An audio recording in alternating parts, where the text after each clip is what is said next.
Good afternoon, good morning, good evening. My name is Barrett, and this is Persuasive Speech number 2. Now, have you been thinking about taking a gap year? Having taken 3 years off between high school and college and doing a little bit of research, I think I have the answer. Now, there's a chance to experience culture, find different interests, and gain real world understanding. Now, the real world understanding is a very important aspect when it came to my reasoning for taking 3 years off. I took 3 years and I spent that in the IBEW, which is the Electricians Union. That gave me a lot of understanding of not only mathematic principles behind electricity, but also what it's actually like in the real world and how that translates into the classroom, given your different classes such as mathematics, language, and communication. Now, why would someone want to intentionally stunt their, educational career? And like, what would the reasons behind doing that? Like, what are the pros? So, for a lot of students, a gap year offers an opportunity to not only gain skills but also experience. When I took a gap year, like I said, I was in the IBW. I gained a lot of experience in the field. I now have the ability to operate almost any piece of heavy machinery. I am now in the workforce with a Class A CDL that the training was paid for that I can now use in the real world. And it also offered me an opportunity to figure out what I wanted to do next. And I think that's a very important part because fresh out of high school, you're 18.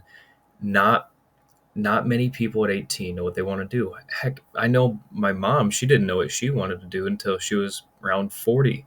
And by then, that's midlife. Take your time, stop and smell the roses, and enjoy life between high school and college.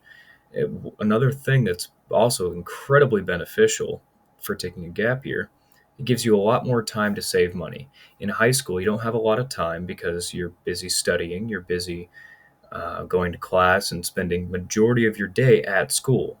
Then you have homework, then you have social events. You have almost no time for a job. A lot of people still do it, but they're probably stretched pretty thin.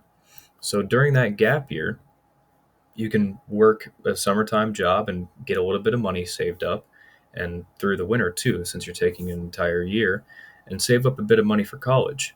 It's expensive nowadays. It's going to keep getting more expensive. Save some money, smell the roses, and then go back to college. Now, you can draw upon your prior knowledge from the real world in a lot of instances.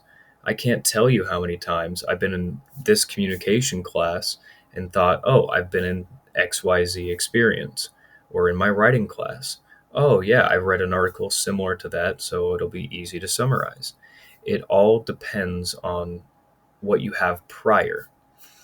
So, in conclusion, taking a gap year is incredibly beneficial for a lot of people, not for everybody. It is not mandatory to take a gap year, but it's also not mandatory to go straight from high school into college. Now, deciding if it's right for you is a tough choice, but hopefully this has given you a little bit more information on how you should go about it. Now, if you're still on the fence, at the very least, it'll just give you some time off to relax. You can treat it like a vacation. Anyways, my name is Barrett. Thank you for listening.